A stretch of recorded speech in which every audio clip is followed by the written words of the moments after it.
The first European Motor Show of the year. Tradition is what the Geneva Motor Show stands for. But before the Motor Show opens, and according to tradition, the votes are cast for the car of the year. And this year, it's the Passat. But there's lots more to discover here, and today we're going to be taking a look around. May I introduce you? This is Carl. VW have already proved that the smallest cars can be successful with their Up, Me, and Citigo models. Opel are now trying to achieve similar success with the Carl, and I think it's rather nice that the car has been given a man's name.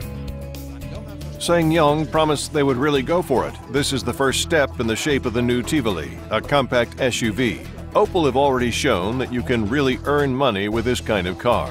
This is now an alternative buy, and I can let you into a little secret. It costs slightly less than the Opel. The new Avensis, that's Toyota's challenge to the mid-range class. It will continue to be available as an estate car or limousine.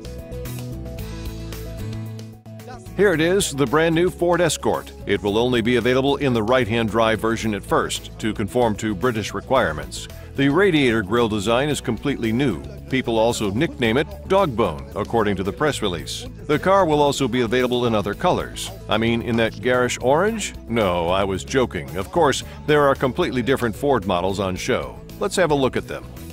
Ford fans will be delighted. The Focus RS is back, this time with a 4-cylinder turbo under the bonnet, boasting 320 horsepower. But it's not just powered by a big engine. The chassis is really special. Its design enables it to corner neutrally, perform controlled drifting, and it's capable of lateral accelerations equivalent to 1G. Sports car fans are about to get to know something new, SCG 003. Scuderia Cameron Glickenhaus, a completely new manufacturer. You might be saying, I've heard the name Glickenhaus before. He drove in the 24-hour race at the Nürburgring Nordschleife, didn't he? Yes, you're right. And this is the next step, as this is actually his own car. And of course, it has been built as a racing car on the one hand, just as you'd expect from someone who's car crazy. But there's a road version too, and all those people driving Ferraris, McLarens, or similar cars really better watch out, and this car is definitely more exclusive.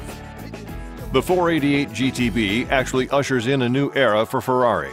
The car is primarily based on the downsizing principle. Despite this, it still has 570 horsepower, and the car can accelerate from 0 to 100 kilometers per hour in just 3 seconds. The icing on the cake is that it's equipped with a drift assistant.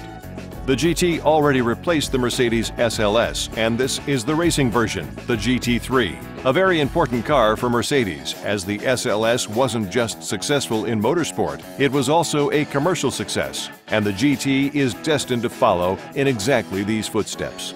The new BMW 1 Series left these skid marks. The new BMW 1 Series has been given a facelift. It has a slightly more appealing front, and perhaps the skid marks are also kind of fitting. This will be the last model with rear-wheel drive. The new generation will have front-wheel drive. The new Touran. Space has always been an important feature of this car, and VW have indeed succeeded in creating more space in this car than in its predecessor. It swallows up everything the family needs, but also sports equipment, mountain bikes. You can fit everything in there. It's even bigger now and is also guaranteed to be a real seller. This is a really exciting prototype put on show by VW. The car is intended at least to arouse curiosity as to the future language of design which awaits us.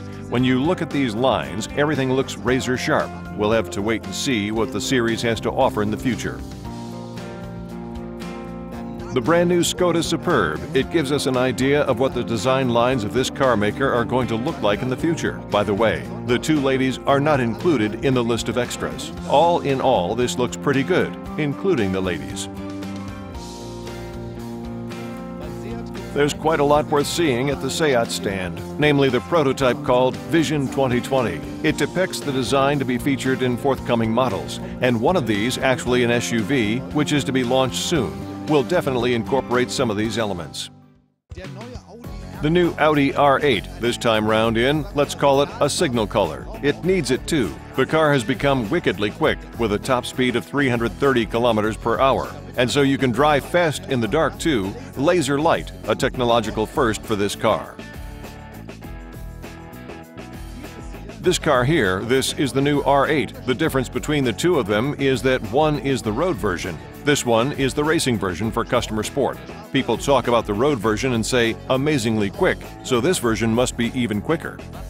What happens when you cross the Cayman GTS with the Porsche 911 GT3? This is what you get. This is the Cayman GT4, the truly perfect combination of a street sports car and a real racing car, and all approved for road use.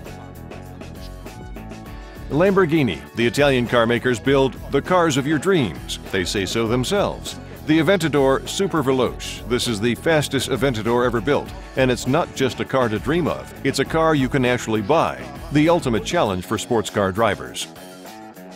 Just arrived at the Bugatti stand, and it's a pretty emotional occasion. This is La Finale, as I've learned to pronounce it in French. This is car number 450, the end of an era, the Bugatti Veyron, and so it bids us farewell. It was also one of the company's most successful models. On average, each car cost, wait for it, 2.6 million euros.